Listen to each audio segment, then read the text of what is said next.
il faut jamais se dire, moi c'est bon, avec ce que je fais aujourd'hui, le paradis est garanti. Si tu te dis ça, c'est qu'on est dans une partie de la suffisance et de l'autosatisfaction, et c'est une mauvaise chose. Jamais, même Abu Bakr, avec tout ce qu'il faisait, il a dit un jour, si jamais on dit que tout le monde va au paradis, sauf une personne, j'ai la crainte d'être cette personne. C'est-à-dire qu'on doit toujours adorer Dieu entre espoir et crainte. Ne jamais être uniquement dans l'espoir, parce que quand on est toujours dans l'espoir, ça veut dire quoi dans l'espoir? Dieu me pardonnera, Dieu est toujours pardonneur, Dieu est miséricordieux envers moi, Dieu... Et donc on est toujours dans cette... D'accord? Donc ça c'est avoir uniquement de l'espoir et délaisser la crainte. Il ne faut pas être uniquement dans la crainte, ça veut dire Dieu ne me pardonnera pas, Dieu est rigoureux, le châtiment de Dieu est pénible. Donc il y a des versets qui nous parlent de cette crainte. Donc les savants ils disent, le croyant doit être comme un oiseau. D'accord? La tête de cet oiseau, c'est l'amour de Dieu, c'est l'objectif. Et les deux ailes, c'est l'aile de la crainte et l'aile de l'espoir.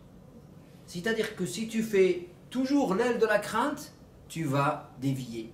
Et si tu as toujours l'aile de l'espoir, tu vas dévier.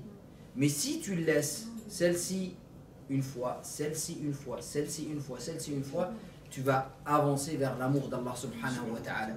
C'est-à-dire que avant de faire un péché, quand tu es devant un péché, tu ne vas pas dire, comme les frères de Joseph, on va tuer notre frère, et après avoir tué notre frère, on va se repentir et Dieu nous pardonnera.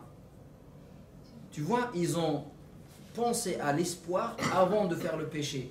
Non, avant de faire le péché, il faut être dans la crainte d'Allah subhanahu wa ta'ala. Tu dis non, je ne le fais pas ce péché-là parce que je risque de mériter la colère de Dieu, la colère éternelle de Dieu. Donc je ne le fais pas.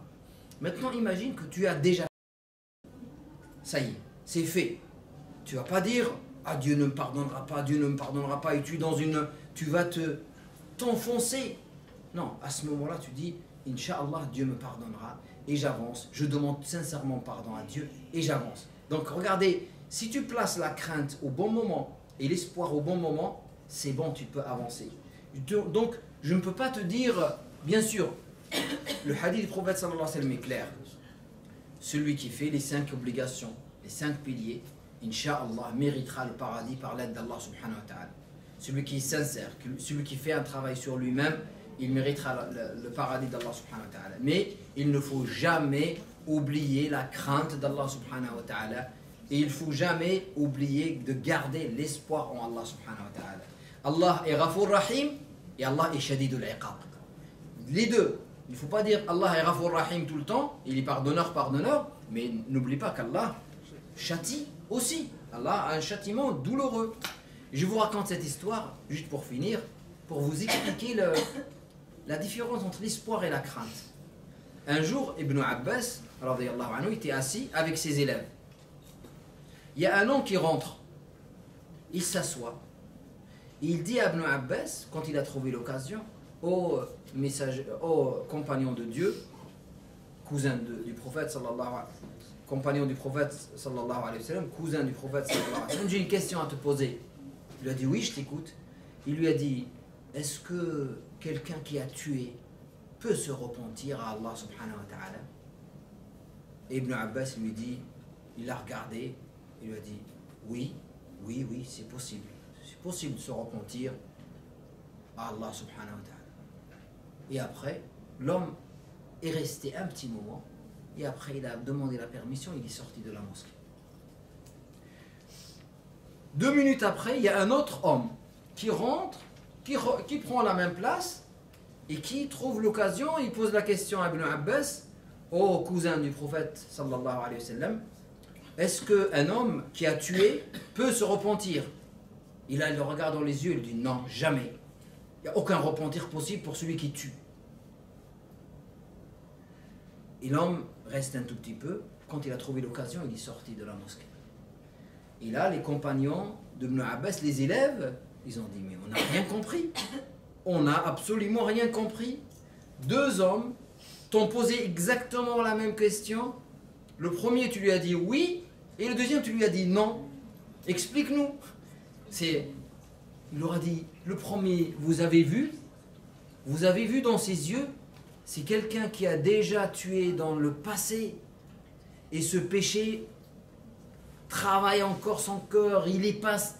Mesquine, à chaque fois quand il pense à ce meurtre qu'il a commis, il perd l'espoir. Et j'ai voulu lui donner de l'espoir. Vous n'avez pas vu dans ses yeux? On dit, nous, on n'a pas vu. Mais lui, il a vu, parce que lui, il a la science. Quand on a plus de science, on a aussi le discernement. On voit dans les yeux des gens.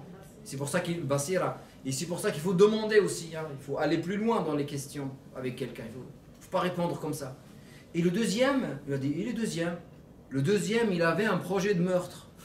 Il voulait aller tuer. Il est venu obtenir la permission de tuer. Vous n'avez pas vu dans ses yeux? Non, on n'a rien vu. Moi, je l'ai vu.